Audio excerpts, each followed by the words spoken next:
I've lived here my whole life. My parents started this shop. I took it over when they became too old to keep working. This street, these people, this place has always felt like home. But over the last few years, I've noticed something changing.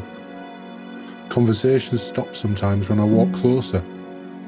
Political discussions happen more openly now, louder than before. Some of them make me uncomfortable. And the truth is, I understand the frustration. I feel the same pressure everyone else does. Prices rising, taxes increasing, running a business becoming harder every year. I struggle too. I don't raise the prices because I want to. I raise them because everything costs me more as well. Electricity, suppliers, rent. Every delivery arrives more expensive than the last. But lately, it feels like people are searching for reasons.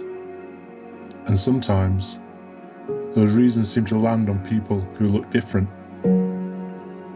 Not directly, no one says it outright, but you can feel it.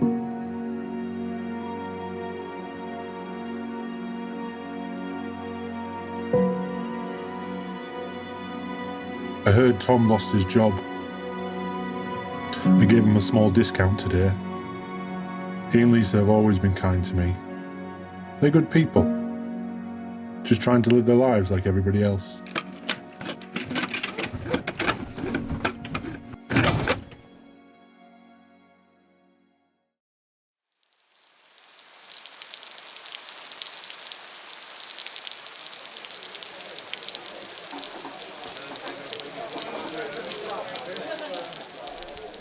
I'm in the pub.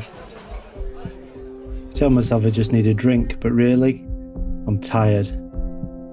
Tired of interviews, tired of proving myself again and again, only to hear the same words. You're overqualified. We've decided to go in another direction. Unfortunately, you haven't been successful at this time. After a while, it starts to weigh you down. I sit longer than planned to, listening more than talking. Everyone sounds certain about something. One person blames politicians, another blames immigration. Someone says the system protects people who contribute the least while ordinary workers fall behind. I feel embarrassed listening at first, like I shouldn't agree. But underneath it all, frustration just sounds so familiar. Different opinions, but the same anger. Same feelings that something isn't fair anymore.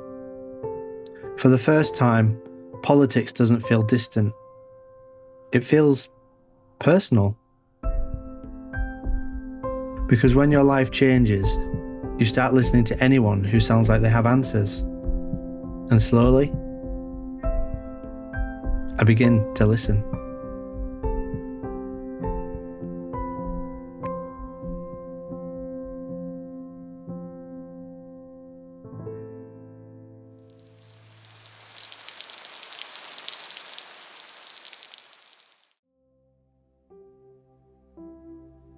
I've noticed a change in Tom. He talks about politics more than I've ever heard before. Things he never cared about suddenly matter deeply to him. He talks about fairness, about being put first, about how the social contract feels broken. Some days he sounds hopeful, like he's finally found explanations that make sense. Other days, he sounds frustrated, certain, sharper than before.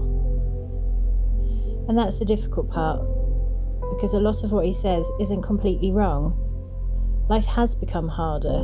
Things do feel unfair sometimes. People are struggling, but where Tom sees clear answers, I see complicated problems, grey areas.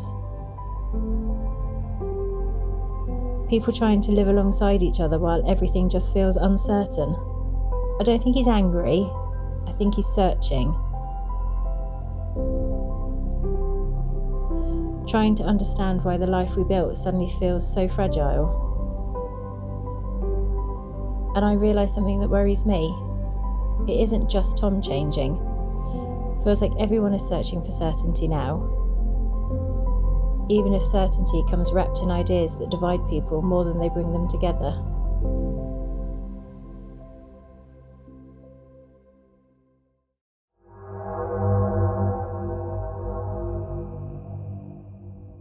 I don't think most people set out wanting division. Tom didn't, Lisa didn't, and Mohammed didn't. They're all trying to solve the same problem. How to live a stable life in a world that suddenly feels less certain than it used to. When the social contract feels strong, people tolerate complexity. They trust that effort will eventually lead somewhere, that disagreement can exist without tearing things apart.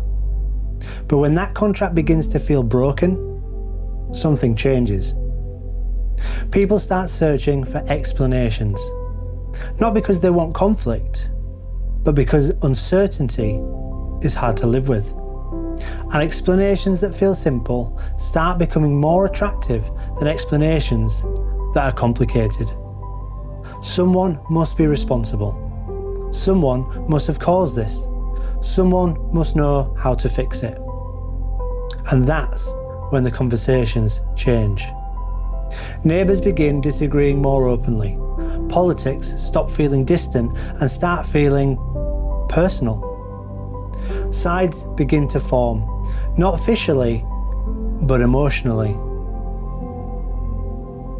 And the difficult truth is, by the time people notice a country becoming divided, the division is usually already there, quietly shaping conversations, changing relationships and communities.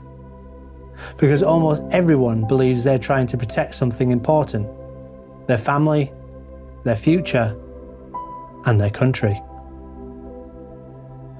The question is no longer whether pressure changed society, it's whether we recognise what it's changing us into, and that is where this story continues. If you managed to watch this whole episode, thank you. If you missed episode 1, I suggest you go back and start watching that. If you enjoy these types of deep dive videos, please remember to like, subscribe and ring that bell. It really helps Darklight to grow, and I'm really appreciative of anyone who watches my videos all the way through. So, until next time, remember, question everything and keep safe. Toodles.